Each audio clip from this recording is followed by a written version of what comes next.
Sampai tengok waktu imsak, oh tak boleh dah. Anak nak makan, jangan makan. Tak boleh dah, ini imsak. Salah.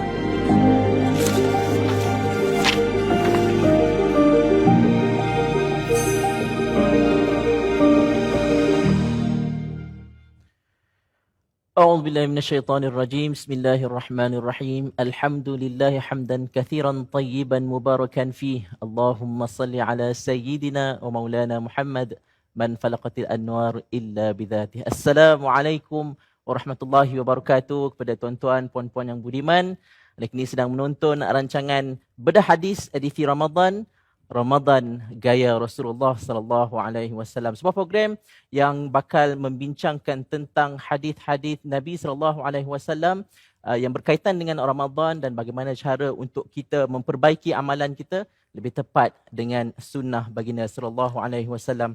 Bersama saya Jalal Zaiki, hos anda yang bakal menjadi moderator dalam program pada hari ini, dan tajuk kita pada hari ini ialah Sahur Menurut Sunnah bersama dengan Al-Fadhil Ustaz Ahmad Syukri Yusof, iaitu pengerusi Pertubuhan Kebajikan Dana Insan Malaysia dan juga penulis buku apa Ustaz? Motivate Like Muhammad. Motivate Like Muhammad. Assalamualaikum Ustaz, apa khabar? Waalaikumsalam warahmatullahi. Baik, insya-Allah. Kita dalam program ini waktu malam lepas tarawih, alhamdulillah saya ucapkan tahniah kepada tuan-tuan dan puan-puan kerana dipilih oleh Allah Subhanahu Wa Taala untuk bersama-sama kita menambah ilmu kita, dan dengan ilmu itulah boleh kita menambahkan amalan kita. InsyaAllah, hadis yang kita bakal bedah pada hari ini, sabda Rasulullah sallallahu alaihi wasallam, tasahharu fa inna fis sahuri barakah. Yang bermaksud, bersahurlah, sesungguhnya dalam sahur itu ada keberkatannya. Hadis riwayat Al-Bukhari nombor 1923. Baik doktor, berdasarkan hadis ini, berdasarkan hadis ini, dia memang bunyinya pendek sahaja, tapi mungkin huraiannya agak panjang Ustaz, perbincangan tentang sahur, dan kita mungkin dah beberapa hari bersahur, dan ada yang rasa macam dah tak perlu bersahur sebabnya dah boleh tahan sampai berbuka, tak perlu makan dah. Jadi mungkin sebagai pengenalan ni Ustaz boleh jelaskan sedikit sebanyak tentang hadis ini. Baik. Silakan. Assalamualaikum warahmatullahi wabarakatuh. Alhamdulillah wa bihi nasta'in. Wassalatu wassalamu ala Rasulillah wa ala alihi wa sahbihi ajma'in wa ba'. Terima kasih kepada Jalal yang memberi ruang kepada saya untuk sama-sama kita berinteraksi bersama penonton selepas kita solat tarawih. Mudah-mudahan ibadat kita sepanjang bulan Ramadan ini diterima oleh Allah Subhanahu Wa Taala. Hadis ini seperti yang disebut oleh saudara tadi, merupakan satu hadis yang dilaporkan, diriwayatkan daripada Anas bin Malik, seorang sahabat Nabi SAW, dan hadis ini adalah hadis sahih, sama ada Bukharinya dan juga Muslim. Dan saudara menyebut tadi bahawa hadis ini adalah satu hadis yang pendek tetapi mempunyai cukup besar pengertiannya ataupun huraiannya. Dan inilah sebenarnya hadis-hadis yang disampaikan oleh Rasulullah SAW. Biasanya perkataan-perkataan Nabi yang Nabi ucapkan itu perkataan yang pendek. Dia bukan macam kita je lah. Kita ni bercakap panjang. Orang tak tahu apa pun. Apa dia cakap ni? Panjang cakap. Tapi maknanya tak ada. Nabi Rasulullah SAW seorang insan yang apabila baginda bercakap dalam keadaan ayat-ayat yang pendek saja. Contoh tadilah. Tasahharu fa inna fis sahuri barakah. Hendaklah kamu bersahur kerana sesungguhnya pada sahur itu ada berkatnya, ada keberkatannya. Pendek, tapi mempunyai maksud yang mendalam. Baik, kita tengok perkataan yang pertama ialah tasahharu. Hendaklah kamu bersahur. Artinya, ini adalah ayat ajakan Nabi SAW ataupun pelawaan Nabi SAW seruan Nabi kepada kita. Seruan ini sama ada wajib ataupun sunat. Cuma dalam hadis ini, seruan ini, ajakan ini adalah dalam bentuk amalan sunat. Maka Nabi kata, tasaharu, bersahurlah kamu. Kerana pada sahur itu ada barakah. Orang kita sebut sahur. Sahur kan. Cuma dari sudut bahasa Arab, perkataan sahur itu boleh disebut dengan dua cara. Yang pertama, kita sebut as-sahur. Yang kedua, kita sebut as-suhur. Barisnya berbeza. Barisnya berbeza. Maknanya, Jala boleh membaca hadis tadi, tasaharu fa inna fis sahuri pun boleh, fa inna fis suhuri pun boleh. Apa beza as-sahur dengan suhur ini? Betul. As-suhur ialah perbuatan makan sahur tu. Perbuatan tu sendiri. Perbuatan makan sahur itu dipanggil as-suhur. Fi'il. Betul. As-sahur. As-sahur maksudnya ialah as-suhur, kita kata perbuatan makan. As-sahur, makanan sahur. Makanan. Makanan sahur ataupun minuman sahur itu disebut as-sahur. Justru itu ada sebahagian mereka kata yang lebih tepatnya ialah bacaannya ialah fa inna fi suhuri. Sebab yang berkat itu bukan makanan tu, makanan tak kisah makan apa pun. Yang berkat itu ialah perbuatan makan. Itu, perbuatan makan itu. Maka Nabi SAW menjanjikan kepada kita bahawa bila kita bersahur ini, kita akan mendapat keberkatan. Cuma perkataan berkat ni, satu perkataan yang besar maknanya dan cukup istimewa. Perkataan al-barakah. Orang Malaysia sebut berkat. Orang Indonesia sebut berkah. Cuma apakah yang kita maksudkan dengan berkat itu, keberkatan itu? Secara umum, berkat maksudnya ialah dawamul khairi wa baqa'u. Berkat ini ialah kebaikan yang kekal, kebaikan yang berterusan yang Allah Ta'ala berikan, itu namanya berkat. Berkat. Cuma dalam hadis ini, para ulama kita, mereka melihat dari sudut keberkatan bersahur itu, kita boleh bahagikan kepada dua perkara. Yang pertama, berkat dari sudut kesihatan tubuh badan. Yang kedua, dari sudut ruhiyah, dari sudut syariat. Baik, kita tengok dulu dari sudut tubuh badan. Maksudnya, keberkatan apabila kita bersahur, kita akan punyai semangat ataupun kekuatan untuk berpuasa. Selalu berlaku, ini biasa berlakulah. Contohnya, orang tu nak bersahur. Memang dia nak bersahur. Tapi takdir Allahnya malam tadi, dia kejut-kejutnya pukul 6.05 minit. Allah. Lewat dah. Orang dah azan subuh dah. Dia dari sudut kita punya emosi ni, ya Allah, tak puasa lah. Nasi dah ada tu. Mi ada lagi tu. Kita punya perasaan, Allah, kita akan rasa rugilah, lemah lah macam ni. Macam mana nak puasa? Macam mana? Dia akan datang begitu. Jadi, pengkaji-pengkaji menyebut bahawa bila kita bersahur, dia dah bagi satu semangat kepada kita, dan memang kita bila dah makan sesuatu, dari sudut jasad kita pun, dari sudut tenaga kita pun kuat. Itu satulah kalau kita ambil dari sudut jasmani ataupun dari sudut kesihatan tubuh badan. Yang kedua, kita tengok dari sudut syariah ataupun daripada sudut sunnah itu sendiri. Apabila kita bersahur, sebenarnya itu membezakan ibadat puasa kita dengan ibadat puasa ahli kitab. Ahli kitab pun juga berpuasa. Puasa juga. Kan kita baca ayat surah Al-Baqarah ayat 183. Ya ayyuhallazina amanu kutiba alaikumusiyam kama kutiba alal ladzina min qablikum la'allakum tattaqun. Min qablikum itu termasuklah ahli kitab dulu. Cuma bezanya ahli kitab dia berpuasa, dia tak bersahur. Dia tak bersahur. Kita beza, kita bersahur.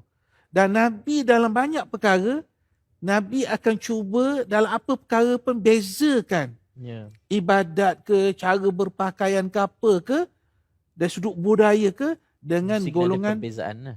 ahli kitab. Mesti ada perbezaan. Sebab orang Islam, umat Rasulullah SAW Sallallahu alaihi wasallam. harus mempunyai identiti yang berbeza dengan mereka. Kenapa? Sebab kita khaira ummah. Ya. Kita adalah sebaik-baik umat yang dilahirkan untuk manusia. Dan bila khaira ummah ni dia ada identiti dia sendiri. Dia ada cara dia sendiri. Jadi itulah dua perkara ataupun dua elemen dari sudut awal ni perbincangan kita untuk kita melihat apakah maksud keberkatan di sebalik Nabi SAW menyebut tasahharu fa inna fis sahuri barakah. Wallahu a'lam. Menarik tentang perbezaan baris sahaja dalam bahasa Arab ni boleh membawa kepada dua definisi yang berbeza. Satu kata kerja, satu lagi ialah kata nama kepada makanan tersebut. Dan saya suka bila Ustaz kupas tentang berkat itu, ada dua perbezaan ataupun dua pecahan apakah yang dimaksudkan dengan berkat dalam hadis ini, iaitu tubuh badan dan juga syariat. Dan penting juga kenapa kita kena sahur. Yang sekarang ni satu poin yang saya dah dapat ialah kerana ia baik untuk tubuh badan, dan satu lagi kerana ia membezakan kita dengan agama lain ataupun ahli kitab lah. Baik. Ustaz, mungkin sedikit sebelum kita berehat, Ustaz, mungkin macam mana cara untuk kita kenal hadis itu, status hadis itu? Adakah hanya melalui hadis Muslim, Bukhari begitu, ataupun macam mana cara? Mungkin sedikit selingan, Ustaz. Baik, hadis-hadis ini kalau kita lihat ada kutubus sittah, ada kitab hadis ada 6 kitab hadis yang besar. Cuma dalam kajian-kajian ulama kita daripada dulu sampai sekarang, mereka akan menilai status kesahihan hadis tersebut. Ini adalah penting supaya apa yang kita amalkan itu betul-betul yang datang daripada Nabi SAW. Sebab kita perlu ingat, dulunya ada orang berniat baik. Kononnya dia kata saya buat hadis tak betul ni sebab saya nak galakkan orang beramal.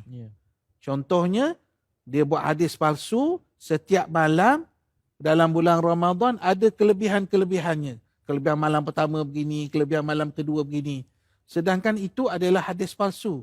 Maka itu sesuatu yang tidak boleh diterima sama sekali. Ini termasuk daripada apa yang Nabi SAW sebut, man kadzdzaba alayya muta'ammidan falyatabawwaq maq'adahu minan nar. Siapa yang membohongi saya dengan sengaja, maka sedilah tempatnya dalam neraka.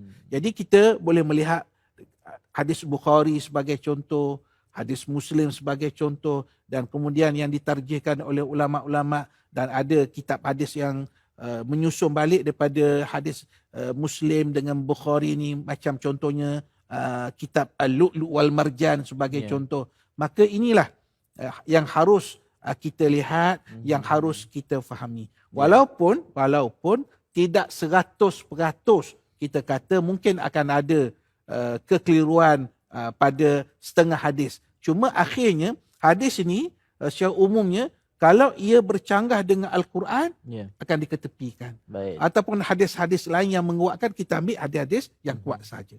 Pentingnya untuk kita kaji dahulu hadis sebelum kita membuat amalan. Untuk kita sebarkan kepada orang lain. Untuk kita sebarkan dan juga untuk kita buat amalan tersebut. Termasuklah dengan tajuk kita hari ini, iaitu sahur. Dan kita akan kembali selepas ini dalam bedah hadis edisi Ramadan Gaya Rasulullah.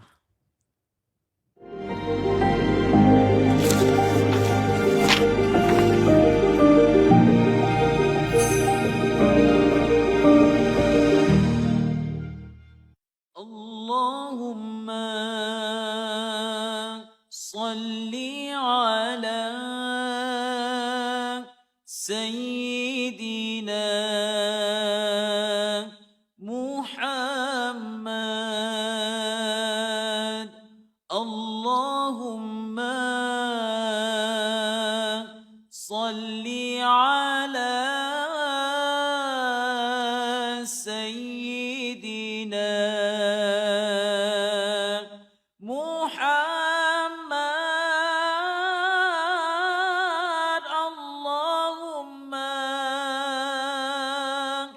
صل على سيدنا محمد.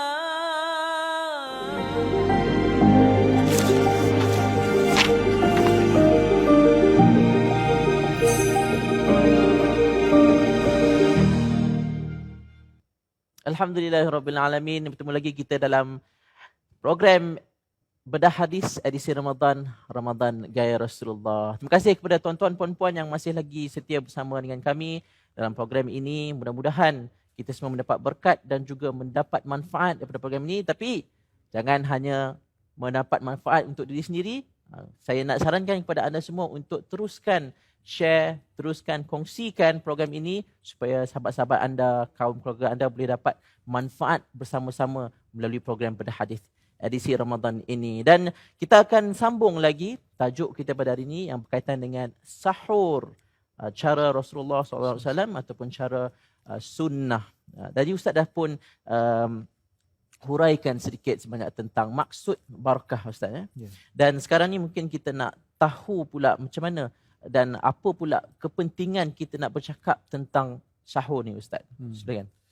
Baik, kepentingan kita bercakap tentang sahur ini adalah kerana ini adalah perbuatan sunnah Nabi SAW.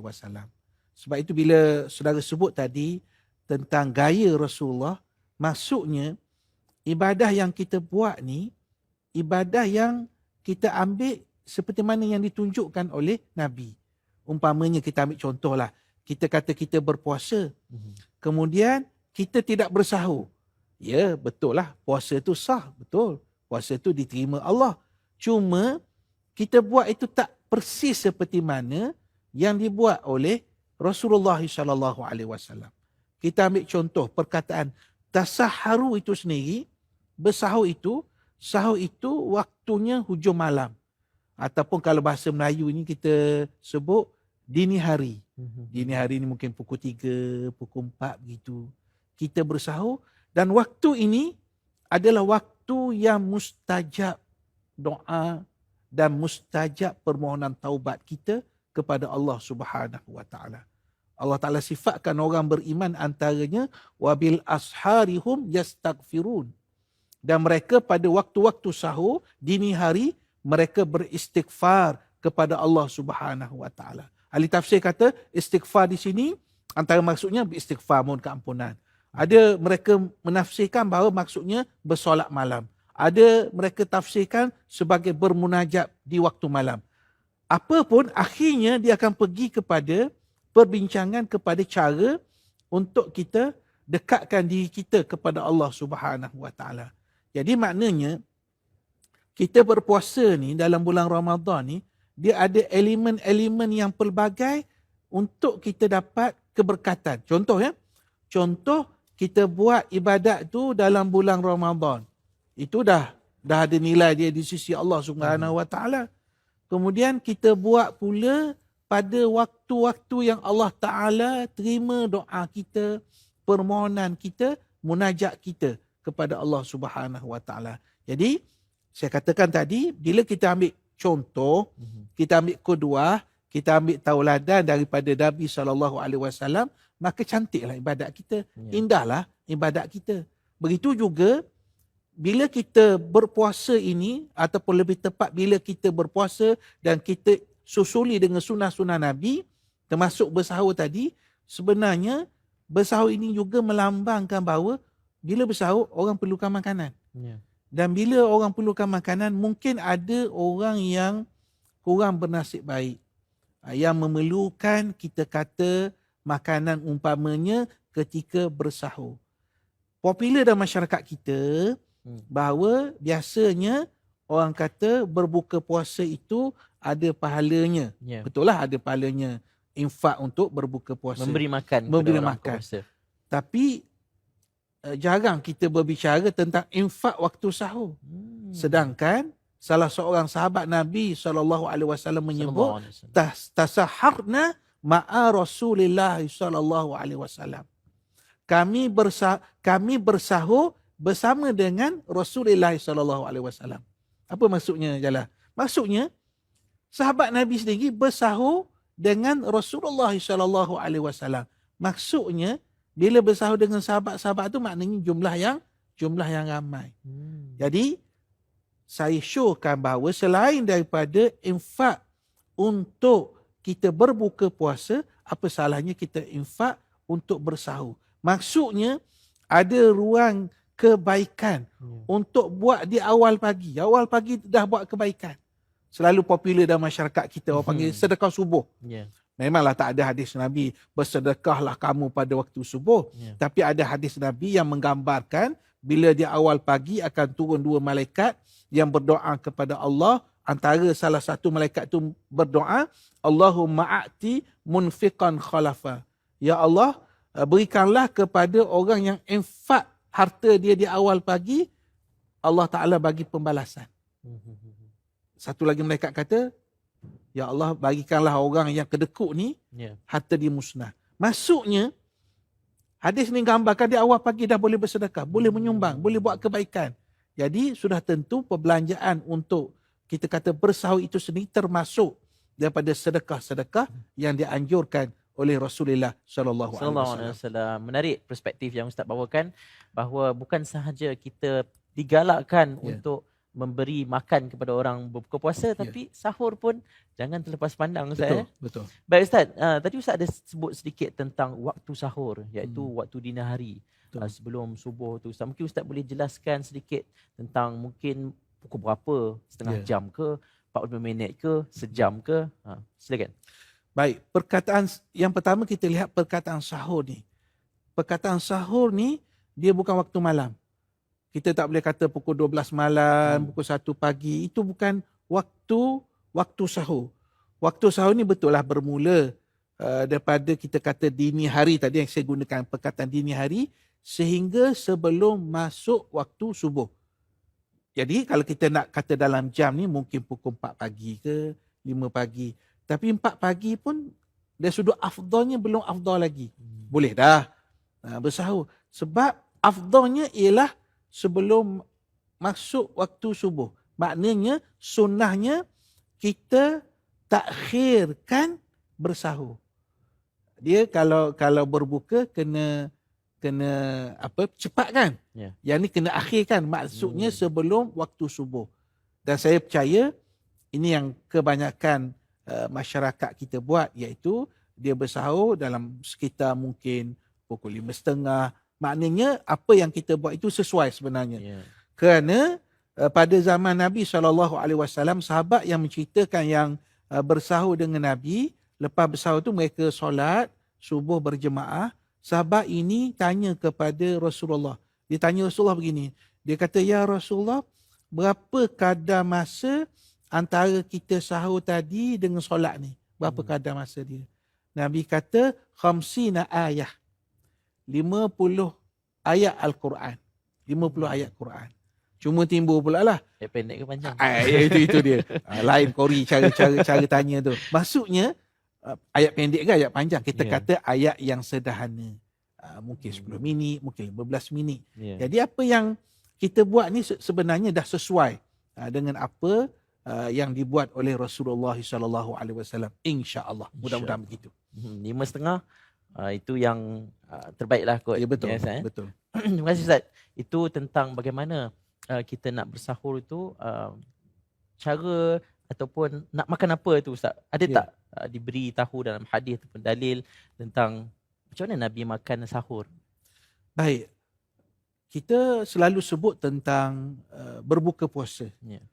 Berbuka puasa maksudnya kita mulakan dengan tamah. Bagaimana pula dengan kita bersahur? Apakah cara yang terbaik apabila kita bersahur? Kalau berdasarkan dalam satu hadis Abu Daud, Nabi SAW menyebut nikmat sahurul mu'min at-tamrah.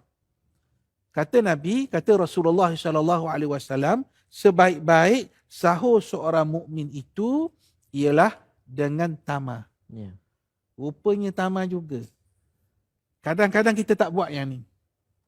Sebab kita ingatkan, tapi tak semualah. Sebab kita ingatkan, buka puasa je. Buka puasa. Iftar saja. Satu lagi, bersahur pun rupanya dengan tamar. Kita bukanlah suruh makan banyak, sebiji tamar pun dah. Mudah-mudahan kita dapat apa yang disebut, kelebihan yang disebut oleh Rasulullah SAW. Jadi kita cuba beramal lah dengan sunnah Nabi SAW. Kita ambil sebiji tamar, mungkin selepas tu kita makan makanan yang sesuai lah dengan apa yang kita nak makan. Keperluan kita. Betul. Baik Ustaz, ya, itulah tadi kita dah bincang tentang waktu sahur dan juga kenapa kita bincangkan tajuk hari ini sahur kan Ustaz? Betul. Dan lepas ni kita nak tengok pula soalan-soalan yang telah pun ditinggalkan di media sosial, dan sekarang ni kita nak berhenti berehat sebentar. Bertemu lagi dalam Bedah Hadis edisi Ramadan Gaya Rasulullah.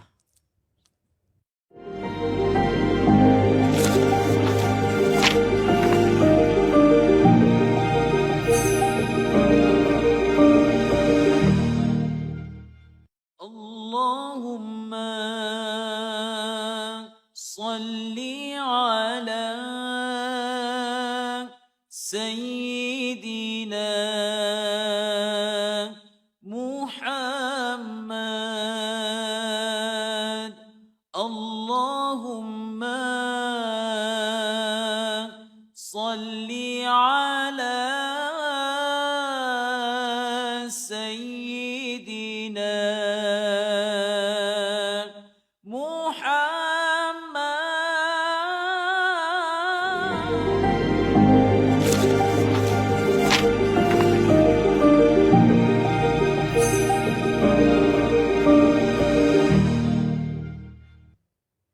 Alhamdulillah, bertemu lagi dalam program Bedah Hadis edisi Ramadan Gaya Rasulullah. Terima kasih kepada tuan-tuan dan puan-puan yang masih lagi setia dengan program ini. Alhamdulillah, kita dah pun sampai di penghujung program di mana kita akan membincangkan tentang soalan-soalan yang telah pun ditinggalkan oleh peserta kita sebelum kita menutup program kita pada hari ini. Cepat je Ustaz masa ya. Sekejap saja. Sekejap. Dan sekarang ni kita nak tengok lebih kurang 3 ke 5 soalan, insyaAllah kalau kita ada kesempatan untuk soalan yang telah pun ditinggalkan oleh peserta yang kita boleh lihat di skrin. Assalamualaikum warahmatullahi wabarakatuh. Boleh makan lagi jika azan subuh sudah dilaungkan tetapi jangan sampai azan selesai dilaungkan. Adakah kenyataan ini benar atau ini hanya sekadar latihan untuk kanak-kanak yang belum balik bersahur? Maksudnya Ustaz, ada penyataan yang mengatakan selagi azan tu belum habis boleh makan lagi. Macam mana tu Ustaz? Baik, seperti yang kita jelaskan tadi bahawa tamatnya waktu sahur ini apabila masuk subuh. Sama ada dia azan ataupun tidak azan, itu persoalan yang kedua. Maksudnya dalam masyarakat kita ni, kita sama ada kita tengok jam ataupun kita dengar azan, tak kisahlah mana pun. Maksudnya bila dah azan, maka masuk waktu subuh. Maka ketika itu kena berhenti makan. Bukan batal puasanya, tapi dia tak boleh teruskan makan lagi. Dan adakah ini sebagai satu bentuk pendidikan kepada anak-anak? Mungkin juga, maksudnya kita sebenarnya nak mendidik mereka pun. Maknanya bagi kita, kalau dia kita pun tak harapkan anak kita itu berpuasa, katalah anak kecil lagi, kata 6 tahun. Tak adalah kita harap dia puasa penuh pun sebagai contoh. Maksudnya di sudut, mungkin pendidikan tu mungkinlah. Tapi dari sudut hukum tak boleh lah. Tidak sah. Maksudnya bila azan, maksudnya dah masuk waktu subuh, maka tidak dibenarkan lagi untuk kita makan dan minum. Dan bila sebut anak-anak tadi, sebenarnya ibadah puasa ni adalah sebagai satu bentuk pendidikan. Jadi kita jangan terlalu paksa, menekan anak-anak kita. Kita gunakan cara Nabi SAW, iaitu cara mengajar, mendidik, memberi semangat, memberi dorongan. Macam Nabi juga tadi. Nabi bagi dorongan pada kita. Bersahurlah. Kalau bahasa Melayu lembutnya, bersahurlah. Sesungguhnya sahur tu berkat. Kalau kita guna bahasa lenggok, bahasa kita. Maksudnya, bahasa itu adalah bahasa dorongan. Sebenarnya ini cara yang Nabi SAW tunjukkan, kita kena banyak dorong. Bukan ancam. Memanglah dalam ayat Quran, dalam hadis, ada ayat ni ataupun ayat perkara ni berdasarkan at-targhib, bagi semangat, bagi galakan. Yang kedua, at-tarhib, bagi amaran. tetapi membagi dorongan itu lebih banyak. Ya. Maksudnya Nabi ajar kepada kita supaya kita bagi dorongan. Bagi Umpamanya motivasi kepada orang lain. motivasi kepada anak pun, puasalah nak, puasa dapat masuk syurga.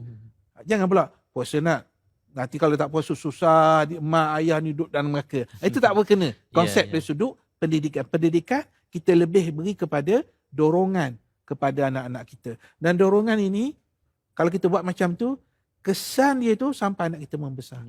Anak kita akan ingat apa yang kita dorong kepada mereka. Pendidikan kepada anak-anak. Tapi saya rasa Ustaz, mungkin ada yang masih lagi keliru tentang waktu imsak dan juga subuh.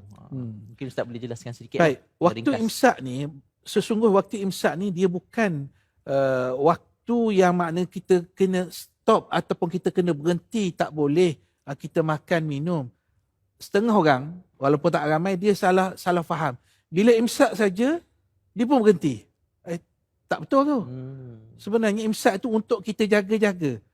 Kita tahu 10 minit, 8 minit, 7 minit, 5 minit. Itu saja. Bukanlah sampai tengok waktu imsak. Oh, tak boleh lah. Anak nak makan. Jangan makan.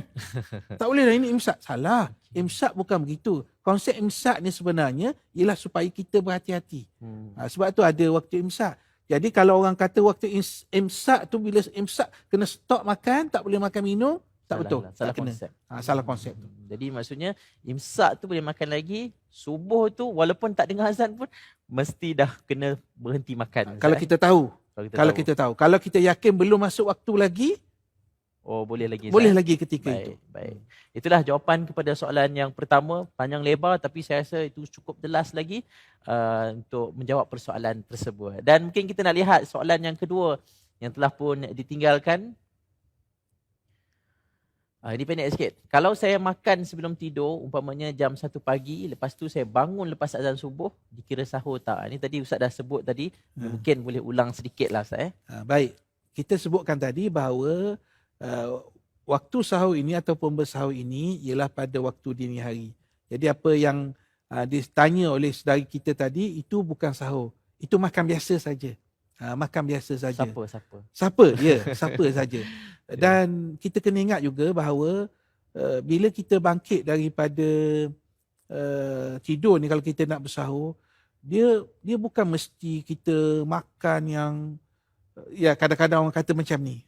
Orang kata jalan, orang kata nak bangun ni macam tak berbaloi lah.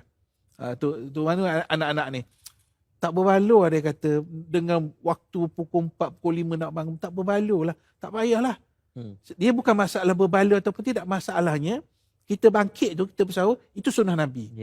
Yang kedua, makan tu tak mesti makan yang banyak. Mungkin kita paling kurang pun Nabi kata makan kurma, paling kurang minum segelas susu, paling kurang segelas air. Janji kita makan, kita minum untuk mendapat kelebihan bersahur tadi. Itu saja. Maksudnya makanan tu nombor 2. Yang pertama yang kita nak kerja ni ialah sunnah Nabi SAW. Betul. Walaupun hanya sebiji tamar. Walaupun kita kata satu makanan yang sedikit pun tak apalah. Saya percaya ramai orang di luar sana, ialah selera berbuka puasa dengan selera bersahur ni, dia tak akan sama. Walaupun ada orang jalan, dia memang berselera sama. Ada juga orang macam tu.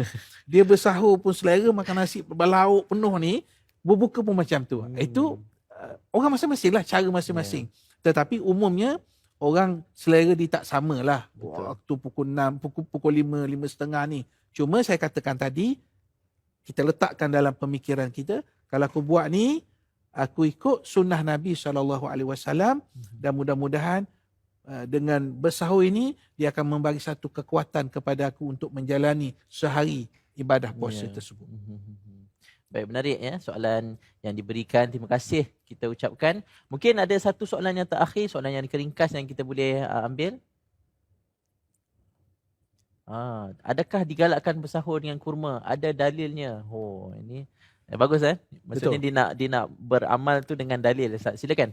Baik, memang ada hadis Nabi SAW, Nabi sebut nikma sahurul mu'min at-tamrah. Sebaik-baik sahur orang mukmin itu ialah dengan buah tamar. Maksudnya hadis ini menggambarkan bahawa menjadi sunnah untuk bersahur dengan tamar. Tapi selain daripada tamar boleh? Tak ada masalah, boleh. Dalam masyarakat kita mungkin lepas tu nak susuli dengan mi goreng ke apa je, boleh, tak ada masalah.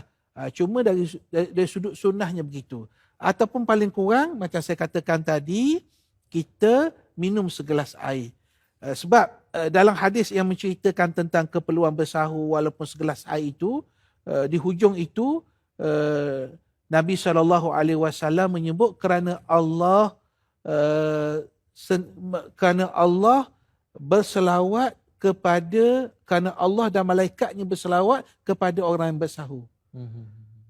Maknanya Nabi tengok kesan daripada sahur tu. Usah bicara makan apa, minum apa, itu tak penting. Yang penting ialah kamu akan dapat selawat dan juga akan dapat selawat daripada Allah dan malaikat kepada orang bersahur. Selawat kepada Allah ialah rahmat Allah. Selawat daripada malaikat, doa malaikat. Itu yang penting.